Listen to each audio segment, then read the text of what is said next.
Good morning. Even though it's morning somewhere. Let's put it that way. It's 5:41 p.m. here, and I'm drinking some coffee, but it's morning somewhere. All right. I've studied military history, human conflict, human history, history of the world since 1955. There's only one way out of the present Trumpstein war. You, you, you get the Shah on board.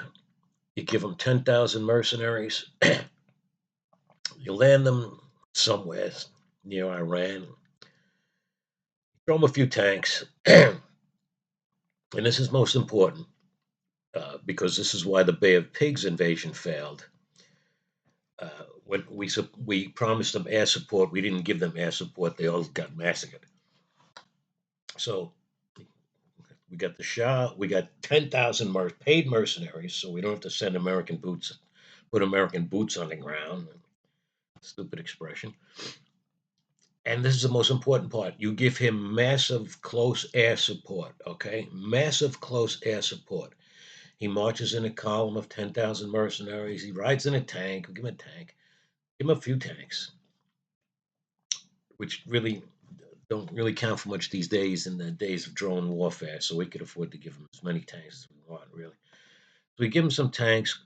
He marches to Tehran. He's got close air support. That means that no one can get near him without being blown apart. Um, what else can I say about close air support? It's been used since the since World War One, really. So nobody can get near the Shah because anybody who does is getting blown apart by our massive close air support. The Shah goes to Tehran. He gets on TV. He says, "I'm in charge now, and we're going to party like it's 1978." Okay, those of you who don't remember 1978, for those of you who don't remember 1978, I will merely mention the fact that in Iran, as in everywhere else, girls were wearing mini skirts. People were driving American made cars and having a hell of a time because there was no sick religious theocracy oppressing them. So there's basically only one way out. You don't want to make a deal with one of the Khomeini's successors because they're just as fucked up as he is.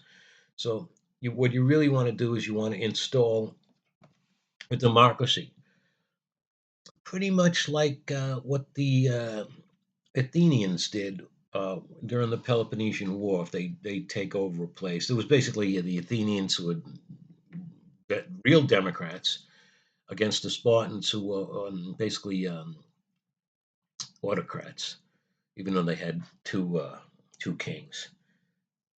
It was still kind of a double autocracy. So when the Spartans took over a place, they'd give it a council of rich men, 10, 20, 100, whatever. When the Athenians took over a place, they'd make it democracy, and so either way, it would be allied. Those states that were taken over would be allied to the states that took them over. So if we send little sniffly the Shah to Iran, he'll be our ally. Once he's in power, we don't really have to do much except help him wipe out the bad guys that don't want him to be in power. And we can mostly use 10,000 mercenaries to do that and our massive close air support.